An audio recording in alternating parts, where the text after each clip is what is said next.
말씀은 사무엘상 16장 1절에서 13절까지 말씀입니다. 사무엘상 16장 1절에서 13절까지 말씀입니다. 하나님의 말씀을 제가 봉독하겠습니다. 여호와께서 사무엘에게 이르시되 내가 이미 사울을 버려 이스라엘 왕이 되지 못하게 하였거늘 내가 그를 위하여 언제까지 슬퍼하겠느냐. 너는 뿔에 기름을 채워 가지고 가라. 내가 너를 베들레헴 사람 이새에게로 보내리니 이는 내가 그의 아들 중에서 한 왕을 보았느니라 하시는지라.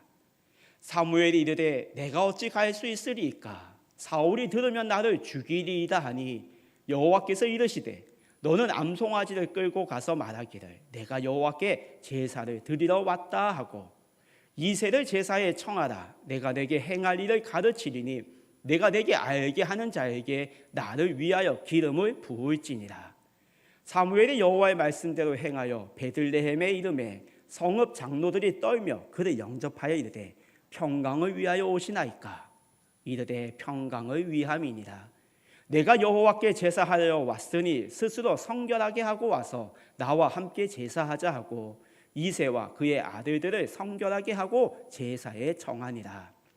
그들이 오매 사무엘이 엘리압을 보고 마음에 이르기를 여호와의 기름 부으실 자가 과연 주님 앞에 있도다 하였더니 여호와께서 사무엘에게 이르시되 그의 용모와 키를 보지 말라. 내가 이미 그를 버렸노라.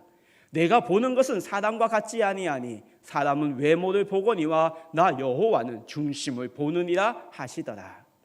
이새가 아비나답을 불러 사무엘 앞을 지나가게 하매 사무엘이 이르되 이도 여호와께서 택하지 아니하셨느니라 하니 이새가 산마로 지나가게 하매 사무엘이 이르되 이도 여호와께서 택하지 아니하셨느니라 하니라. 이새가 그의 아들 7을 다 사무엘 앞으로 지나가게 하나 사무엘이 이새에게 이르되 여호와께서 이들을 택하지 아니하셨느니라 하고 또 사무엘이 이새에게 이르되 내 아들이 다 여기 있느냐. 이새가 이르되 아직 막내가 남았는데 그는 양을 지키나이다. 사무엘이 이새에게 이르되 사람을 보내어 그를 데려오라. 그가 여기 오기까지는 우리가 식사 자리에 앉지 아니하겠노라. 이에 사람을 보내어 그를 데려오매 그의 빛이 붉고 눈이 빼어나고 얼굴이 아름답더라. 여호와께서 이르시되 이가 그니 일어나 기름을 부으라 하시는지라. 사무엘이 기름 뿔병을 가져다가 그의 형제 중에서 그에게 부었더니 이날 이후로 다윗이 여호와의 영에게 크게 감동되니라. 사무엘이 떠나서 라마로 가니라. 아멘. 우리 성도님들께서는 성경의 어느 책을 좋아하십니까? 아마 이 질문은 많이 받았을 겁니다. 그리고 나는 어느 책을 더 좋아합니다라고 고백하셨을 겁니다. 그러면 책이 아니라 성경에 나와 있는 많은 장 중에 어떤 장을 제일 좋아하십니까? 혹시 좋아하는 장이 있으십니까? 성경에 나오는 많은 장들은 다 중요합니다. 다 하나님의 역사함이 흐르고 있는 장들입니다.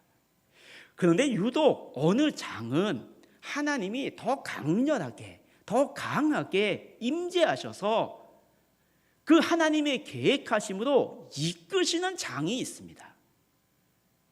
또 어떤 장은 하나님의 역사하심이 임하기 위해 미리 준비해 주시는 장이 있습니다. 예를 들면 창세기 12장입니다. 창세기 11장의 바베타 사건 이후 이 인류는 하나님이 보시기에 아주 엉망이 되어버렸습니다. 그런데 하나님께서는 그 구원의 사역을 스톱하시지 아니하시고 한 사람을 택하십니다. 그게 누굽니까? 아브라함입니다. 그리고 창세기 12장부터 하나님께서는 이 아브라함을 어떻게 하나님 나라의 백성으로 또 우리가 알고 있듯이 믿음의 조상으로 높이 하늘의 별과 같이 빛나게 해주시는지 그 믿음의 여정길을 아브라함을 통해 우리에게 보여주십니다. 그래서 창세기 12장은 더 다른 어떤 장보다 중요한 의미가 담겨 있는 장입니다. 우리 성도님은 어느 장을 더 좋아하십니까? 오늘 저희들이 읽은 이 사무엘상 16장 1절에서부터 13절까지의 이 말씀, 신앙의 여정을 걸어오신 우리 성도님들께서도 이 말씀을 다 눈 감고 알 수 있는 내용입니다. 참 많은 이야기를 들었습니다. 근데 유독 창세기뿐만 아니라 사무엘상 16장 1절에서부터 13절까지 이 말씀에 하나님께서는 더 강렬하게, 더 하나님의 계획하심이, 또 하나님의 계획을 이루기 위해 준비해 주시는 그 모든 것이 오늘 저희들이 읽은 이 본문 말씀에 드러나고 있습니다. 하나님은 이 시대의 흐름을 하나님이 보시기에 아름다운 흐름으로 어떻게 바꾸시는지, 또 그 하나님의 계획하심을 위해 하나님께서는 무엇을 준비하고 계시는지 오늘 이 성경 본문 말씀을 통해 상고해 보고자 합니다. 사울의 통치 말년, 그의 통치는 하나님이 보시기에 아름답지 않았습니다. 성경은 정확하게 표현합니다. 내가 후회한다. 하나님은 사울 왕을 세운 걸 후회하셨습니다. 그리고 후회해서 끝난 것이 아니라 그를 버렸다라고 말씀하셨습니다. 이스라엘의 일대 왕에게 기름을 부었던 사무엘의 입장에서는 그 어떤 책임감이 그의 마음을 아마 무겁게 가지게 됐을 겁니다. 그래도 이스라엘 백성들이 요구했고 원했던 그 왕을 하나님께서 제비를 뽑게 해주셨고 내가 기름을 부어 주었는데 그 일대 왕 사울 왕이 그 기대가 어긋났고 그 기대가 무너졌고 하나님께서 친히 버렸다라고 말씀하셨으니 이 사무엘은 얼마나 마음이 무거웠겠습니까? 이스라엘이 걱정이 되었습니다. 뿐만 아니라 사울 왕도 걱정이 되었습니다. 이러한 사무엘에게 하나님이 찾아오십니다. 사무엘, 내가 사울 왕을 더 이상 왕이 되지 못하게 하였는데 너는 언제까지 슬퍼만 하겠느냐? 이 하나님의 말씀을 다르게 이야기하면 어떻게 받아들이고 어떻게 이해할 수 있겠습니까? 사울 왕이 실패하여도 나는 실패하지 않았어. 하나님의 계획은 사울을 통해서가 아니라 사울이 내가 버렸다 할지라도 나의 계획은 끝까지 진행되는 거야. 사무엘 일어나. 이 말씀입니다. 우리가 세상을 살아갈 때에 어떠한 제도가 잘못되었고 실패로 끝나면 어떻게 하십니까? 다시 모여서 회의를 합니다. 이렇게 제도가 세웠는데 이게 잘못됐어. 그럼 이게 제도 하지 말고 다른 걸로 한번 해봅시다. 왕의 제도가 사울로 말미암아 실패되었습니다. 그러면 하나님께서는 이 왕의 제도, 자 봤지 사무엘, 너희들이 원하고 너희들이 원했던 그 왕의 제도가 이게 무너졌어. 안 되잖아. 이제 왕의 제도 요구하지 마. 이렇게 하나님은 사무엘에게 다가가지 않았습니다. 그리고 이 왕의 제도를 하나님이 보완하지 않으셨습니다. 왕의 제도와 사람이 어떻든 하나님의 계획에는 아무런 영향력이 없다라는 겁니다. 그걸 사무엘에게 말씀해 주신 겁니다. 그리고 사무엘에게 말씀하십니다. 사무엘, 너 일어나. 그 자리에 앉아있지 마. 그리고 너는 저 베들레헴으로 빨리 가라. 베들레헴이라고 하나님이 정확하게 지명을 말씀하셨습니다. 하나님이 아브라함에게 나타났을 때는 지명을 말씀하지 않았습니다. 내가 내게 지시할 땅으로 가라라고 말씀하셨는데 오늘 사무엘상 16장에서 사무엘에게는 정확하게 베들레헴으로 내려가라고 말씀하셨습니다. 그럼 이 베들레헴이 어떤 동네입니까? 이 베들레헴이 어떤 마을입니까? 어떻게 알고 계십니까? 사무엘상 16장의 베들레헴, 그 이전의 베들레헴이 어떤 곳이었는지 우리는 말씀을 통해 알 수 있습니다. 이 베들레헴은 묘지였습니다. 라헬이 이 묘지에 묻었습니다. 장사된 곳입니다. 라헬뿐만 아니라 사사기에 나오는 사사들 가운데 입산이란 사사도 이 베들레헴에 장사된 곳입니다. 묘지였습니다. 우리가 이 세상을 살아갈 때 묘지가 어떤 곳입니까? 사람들이 자주 왕래하는 곳입니까? 아닙니다. 왕래하지 않는 곳입니다. 자주 가지 않는 곳입니다. 어떻게 보면 중심지에서 떨어져 있는 곳입니다. 사람들의 눈이 가지 않는 곳입니다. 그러한 곳이 베들레헴이었습니다. 장사된 곳뿐만 아니라 이 베들레헴은 사사기 19장, 사사기의 마지막 부분에서 어떤 사건이 일어나냐면 이 베들레헴의 한 여인이 행음하는 사건이 벌어지는 곳입니다. 이 사건으로 보면 이 베들레헴이 어떻게 영적으로 굉장히 어두운 곳이구나 우리는 알 수 있습니다. 뿐만 아니라 사무엘 시대, 사울 시대에는요, 사울은 베냐민 지파 출신입니다. 베냐민 출신이기 때문에 베냐민 지역이 이스라엘의 북쪽 지역이었습니다. 즉 사울의 통치의 영역은 북쪽 지역이 중심이 되었습니다. 베들레헴은 그 북쪽 지역과 멀리 떨어져 있는 곳입니다. 사울은 그렇다 치고 이스라엘 백성들의 민족의 영적 지도자로서 이 사무엘의 그 영역의 기반은 어디였겠습니까? 라마, 베델, 미스바였습니다. 이 지역만 사무엘이 순회하며 이스라엘 백성들을 영적으로 일깨워 주었습니다. 베들레헴은 이 영적 지도하는 이 지역의 축에도 끼지 못하는 곳이었습니다. 하나님은 그러한 곳에, 사람들이 눈이 가지 않는 그러한 곳으로 사무엘을 가라라고 말씀하십니다. 그리고 가서 제가 무엇을 합니까? 그러한 곳에 가서 너 예배드려라. 하나님이 사무엘을 보내십니다. 이 땅에 들어온 우리들에게 복음을 전해준 많은 선교사님들이 계십니다. 그러한 선교사님들의 어떻게 이 조선, 우리 대한민국에 와서 하나님의 말씀을 전해 주었는지 그 이유를 한번 쭉 살펴보면 공통된 분모가 하나 나옵니다. 그 공통된 분모가 무엇이냐면 그들이 그들의 나라에서 내가 복음을 전하겠습니다라고 결단한 그 순간에는 조선이 보이지 않았습니다. 내가 대한민국에 가서 복음을 전하겠습니다가 아니었습니다. 그들은 인도와 중국을 바라보았습니다. 그리고 준비했습니다. 내가 인도에 가서, 내가 중국에 가서 이 복음을 전하겠습니다라고 결심한 사람들이었습니다.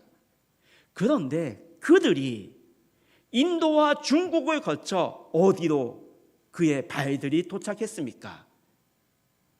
조선, 대한민국에 그들의 눈이 바라보게 되었습니다. 이것은 무엇을 뜻하는 겁니까?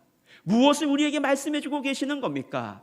하나님이 미리 대한민국을 보고 계셨다라는 겁니다.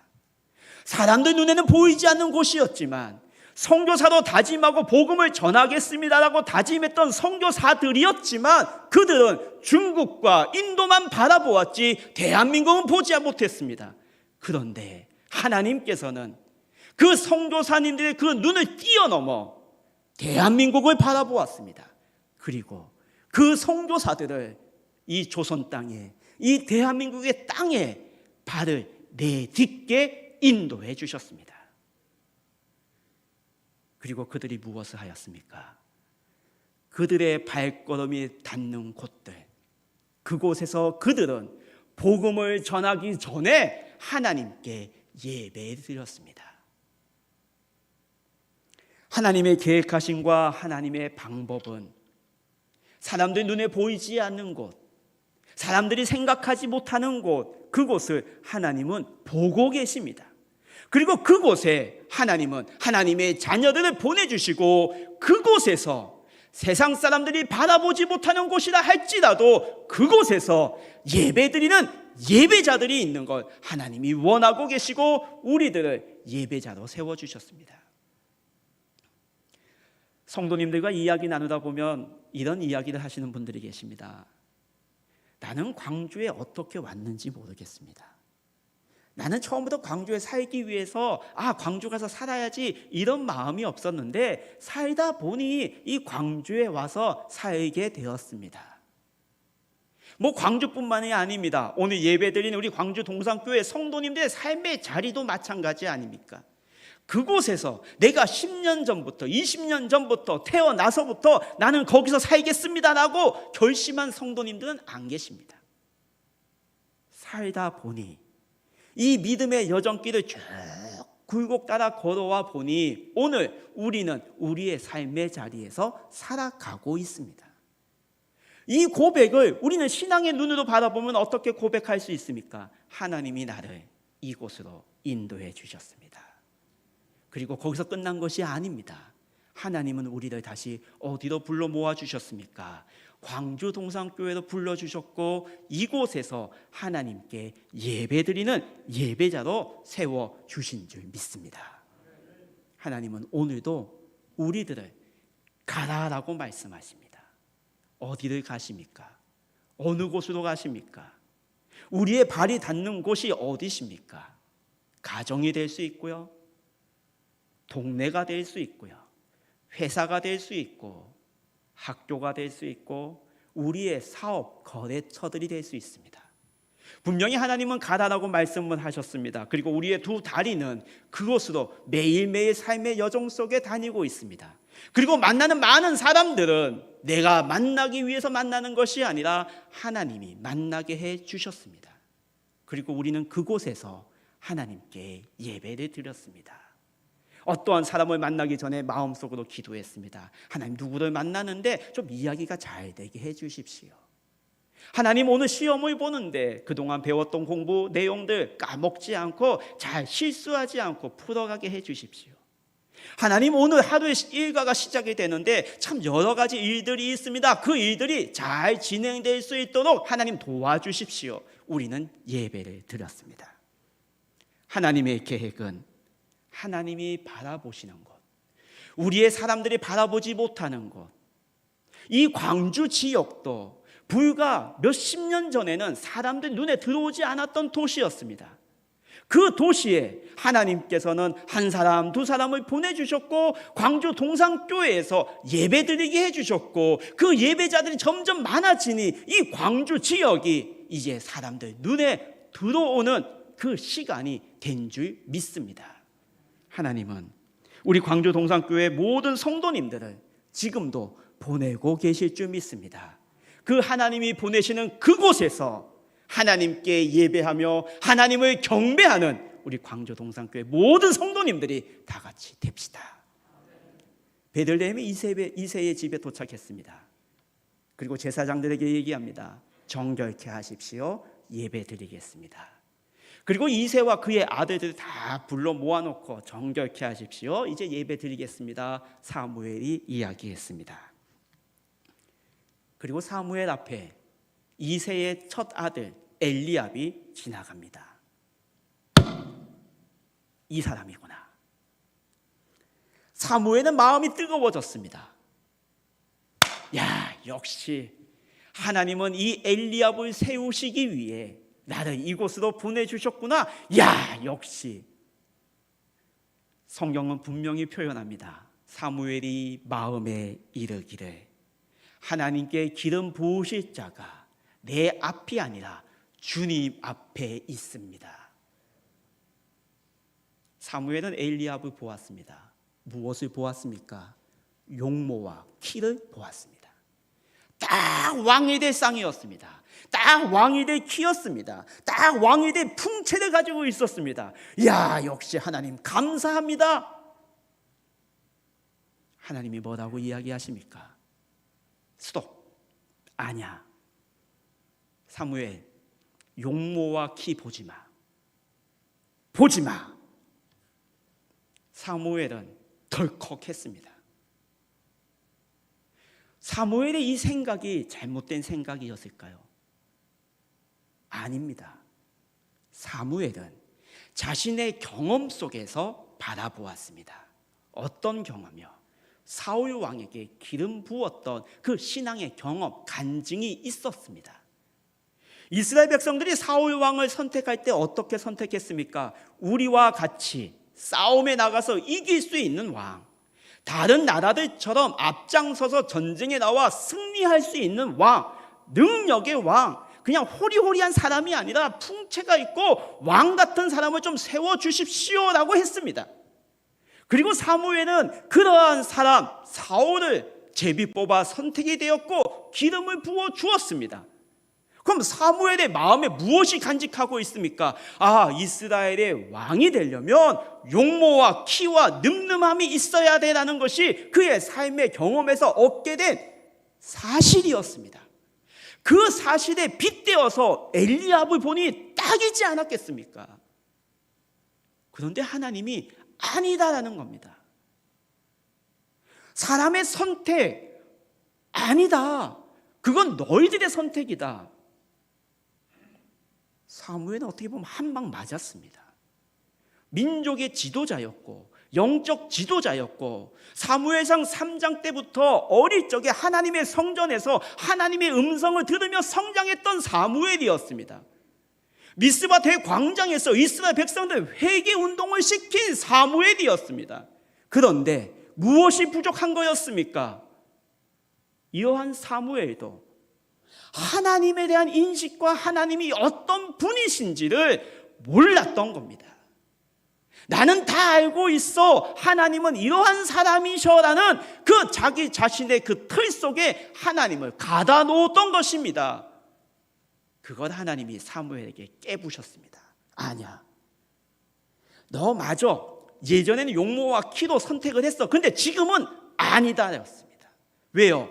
그 용모와 키로 선택했던 그 사울 왕이 실패로 끝났는데도 불구하고 사무엘에게 그것이 아니지 맞지라고 하나님이 가르쳐 줬는데도 불구하고 사무엘은 그 과거의 하나님, 그 과거에 선택했던 하나님을 붙잡고 있었던 겁니다. 하나님은 오늘 이 시간 다시 새로운 사람을 선택하는 이 시간 나는 어떤 분이시고 나의 생각은 어떤 생각인지를 사무엘에게 알려주는 순간이었던 겁니다. 사무엘은 이 사건을 통해 이 말씀을 통해 하나님이 어떤 분이신지를 새롭게 깨달았고 인식하게 되었고 그의 신앙은 한 발자국 더 성장하게 되었습니다. 사람은 용모와 키를 보지만 나는 중심을 본다. 우리가 다 알고 있는 말씀 아니십니까? 하나님은 중심을 본다. 사무엘은 완전히 무너졌습니다. 중심을 보시는군요. 중심을 보시는군요. 사람의 외모로 판단하지 아니하시고 그 사람의 마음을 보시는군요.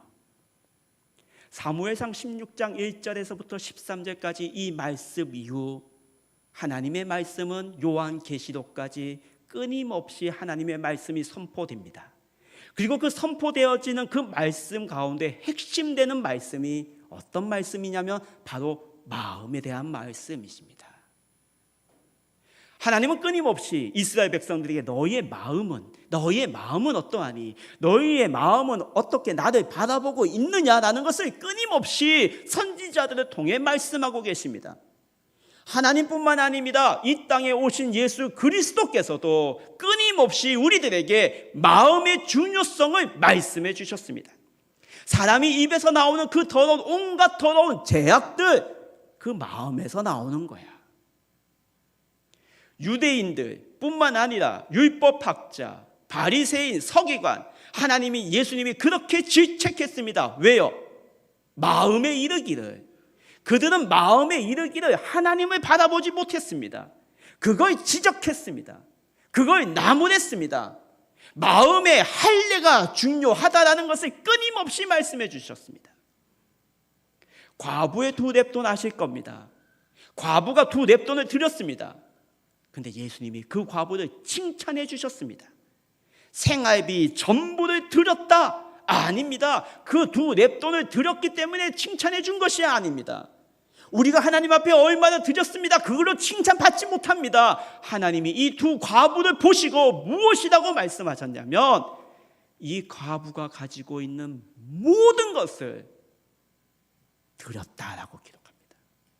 그 모든 것이 무엇입니까? 마음으로 드린 겁니다. 마음으로 하나님께 드렸 이 여인을 하나님께서는 칭찬해 주셨습니다. 광주 동산교회 성도 여러분, 우리는 하나님께 무엇을 가지고 나오십니까? 우리는 무엇을 가지고 하나님께 경배를 드리십니까? 하나님은 마음을 보신다고 말씀하셨는데 우리 성도님들은 무엇을 바라보고 계십니까? 우리의 마음은 어떠한 마음이십니까? 우리는 무엇을 가지고 하나님께 나와 하나님께 예배드리며 하나님 사랑합니다라고 고백하십니까? 번제물로 드릴 1년 된 송아지를 가지고 나오십니까? 아니면 천천의 수양과 만만의 강물 같은 기름을 가지고 나오십니까? 아니면 내가 받은 직분을 가지고 나오십니까? 아니면 내가 해야 할 일, 교회에 가서 내가 이 일을 해야 하니까 그 일을 가지고 나오십니까? 그 일을 해야 하기 때문에 나오십니까? 아니면 믿음의 동역자를 만나 교제하고 친교하기 위해 하나님의 성전에 올라오십니까? 무엇을 가지고 나오십니까? 사람아, 주께서 선한 것이 무엇임을 내게 보이셨으니 오직 너희는 공의를 다하고 하나님과 함께 행하는 것이 아니겠느냐. 하나님과 함께 행하는 것을 원하십니다.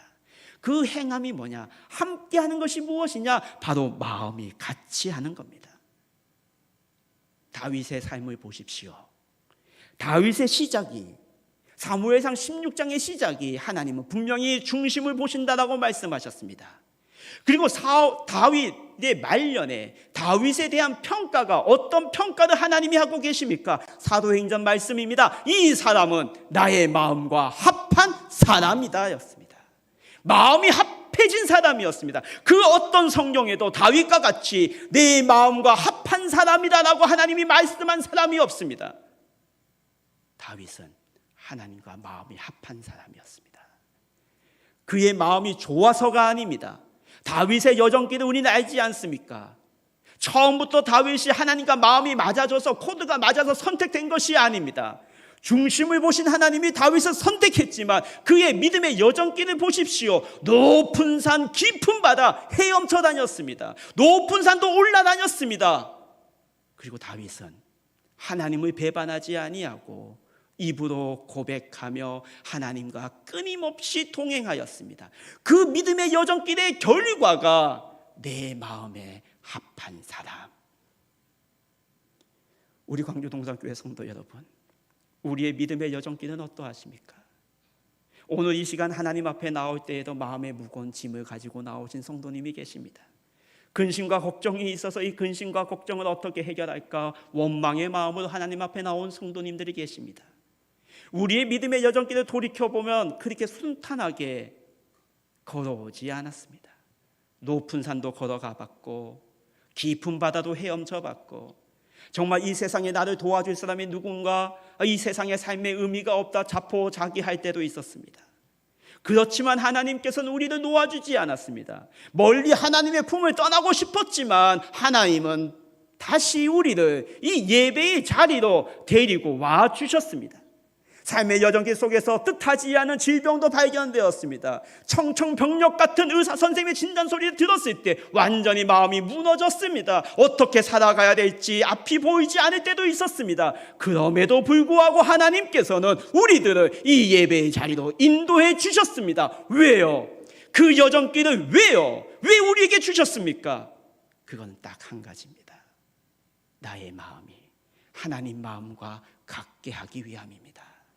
우리의 마음이 하나님의 마음과 합해지는 그 여정길이라는 겁니다. 예수님은 끊임없이 말씀하셨습니다. 너희는 이 마음을 품으라. 곧 그리스도 예수의 마음이니. 예수의 마음을 품고 계십니까? 예수의 마음으로 살아가고 계십니까? 매일매일 예배드리고 매일매일 하나님을 찬양하는 그 찬양의 고백을 통해서 나의 마음이 예수님을 닮아가고 있음을 느끼고 계십니까? 사람이 마음으로 믿어입니다. 우리가 예수 그리스도를 믿는 건 지식으로 믿지 않습니다. 지혜로 믿지 않습니다.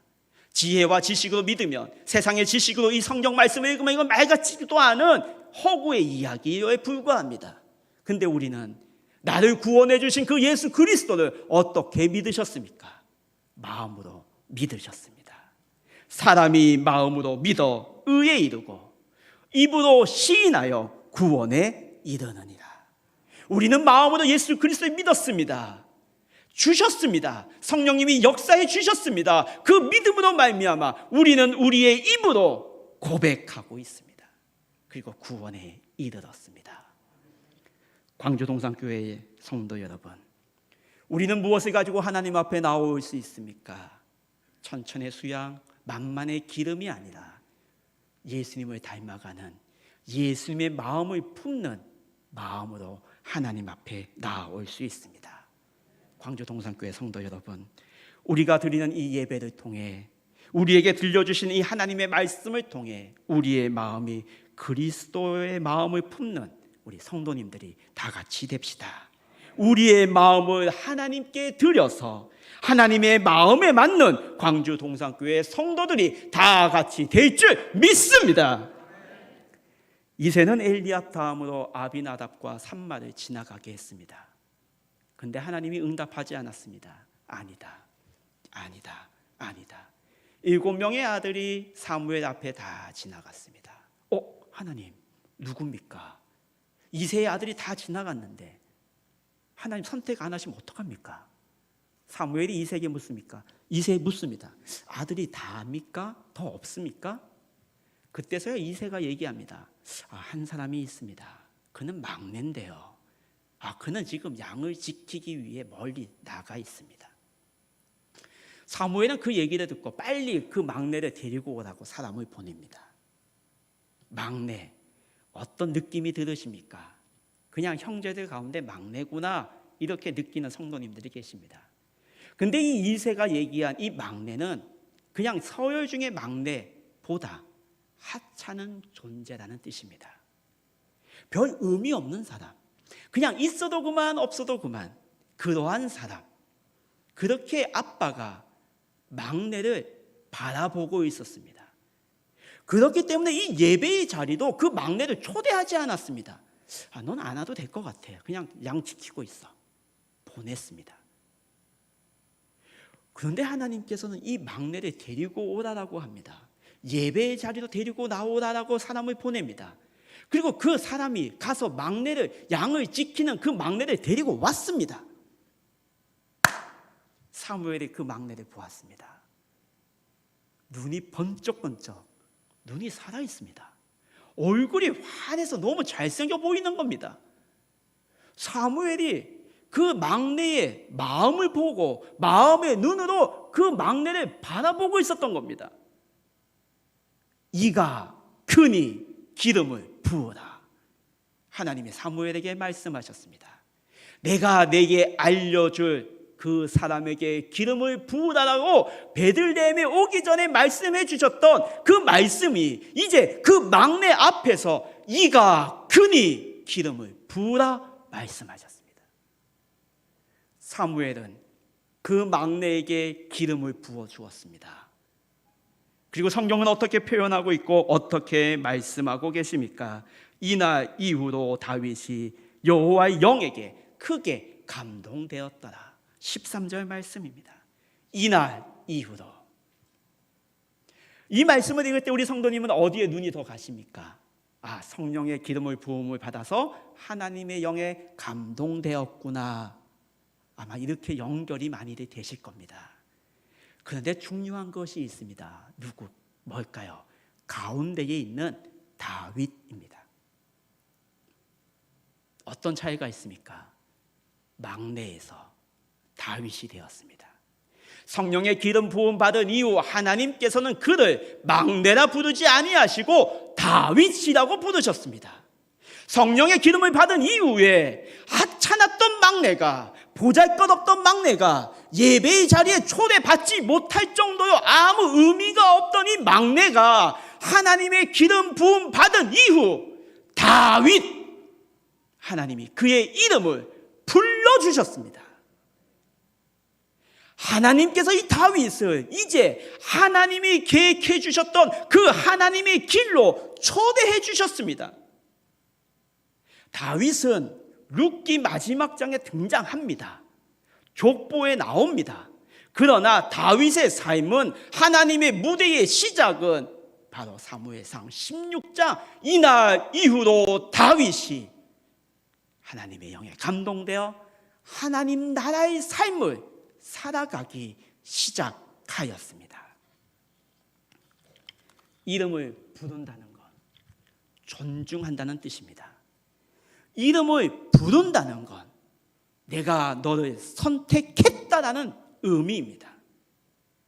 우리 성도님들께서도 이름을 불러주셨기 때문에, 내가 선택했기 때문에 결혼하지 않으셨습니까?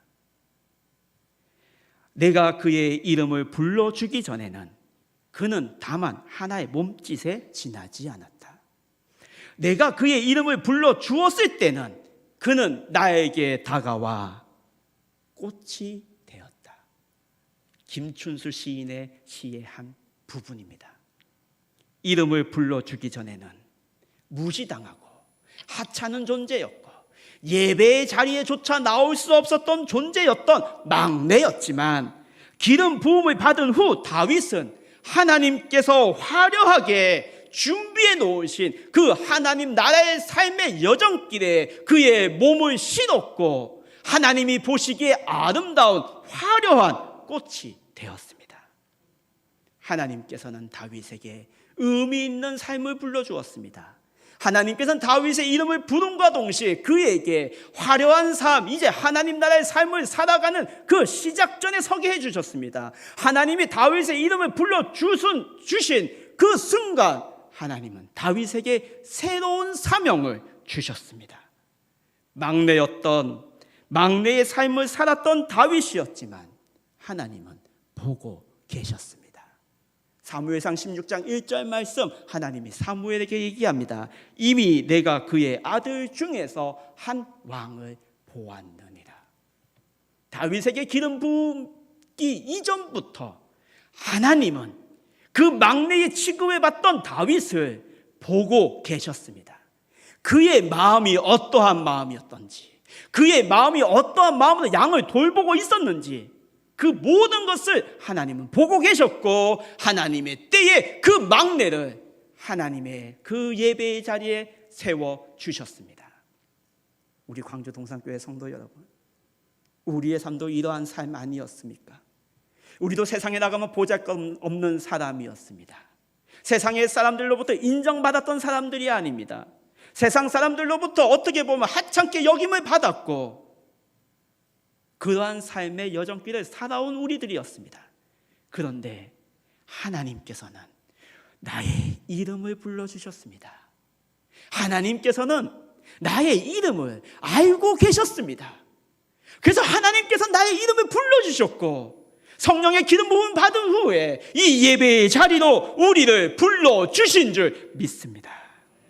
내 이름을 아시는 하나님, 나를 존중히 여겨주시는 하나님, 내 이름을 부르신 하나님은 나의 삶을 하나님 나라로, 하나님의 뜻으로 옮겨주셨고, 하나님이 보시기에 아름다운 꽃으로 만들어 주셨습니다. 아골 골짝 빈들에도, 소돔 같은 거리에도 사랑 안고 찾아가 종의 몸에 지닌 것도 아낌없이 드리는 우리 광주 동산교회 성도님들이 됩시다. 세상 사람들이 알아주지 못한다 하더라도, 세상 사람들이 나를 바라볼 때 내가 하찮은 존재라 할지라도, 세상 사람들이 바라보지 못하는 장소라 할지라도, 그곳에서 내 이름을 아시는 하나님, 내 이름을 불러주신 하나님, 나를 구원의 자녀로 세워주신 하나님, 천국의 시민으로 세워주신 그 하나님을 바라보며 오늘도 예배드리는 우리 광주 동산교회 성도님들이 됩시다. 기도하겠습니다. 하나님 아버지, 감사합니다. 이름 없이 빛도 없었던 저희들, 막내 같은 저희들을 하나님이 불러주심에 감사드립니다. 하나님이 나의 이름을 아시는 하나님이셨기에 나의 이름을 불러주셨고, 나를 하나님 앞으로 나오게 해주셨고, 하나님께 예배드릴 수 있도록 인도해 주심에 감사드립니다. 하나님을 찬양하는 이 믿음의 여정길, 하나님 예수의 마음을 담는 자 되게 하여 주십시오. 시련과 고통이 있을 때마다 하나님의 마음을 닮아가는 그 여정길로 믿음으로 고백하며 승리하는, 하나님이 보시기에 아름다운 주의 꽃이 될 수 있도록 인도해 주십시오. 모든 말씀 예수님의 이름으로 기도하옵나이다. 아멘. 우리 다 같이 자리에 일어나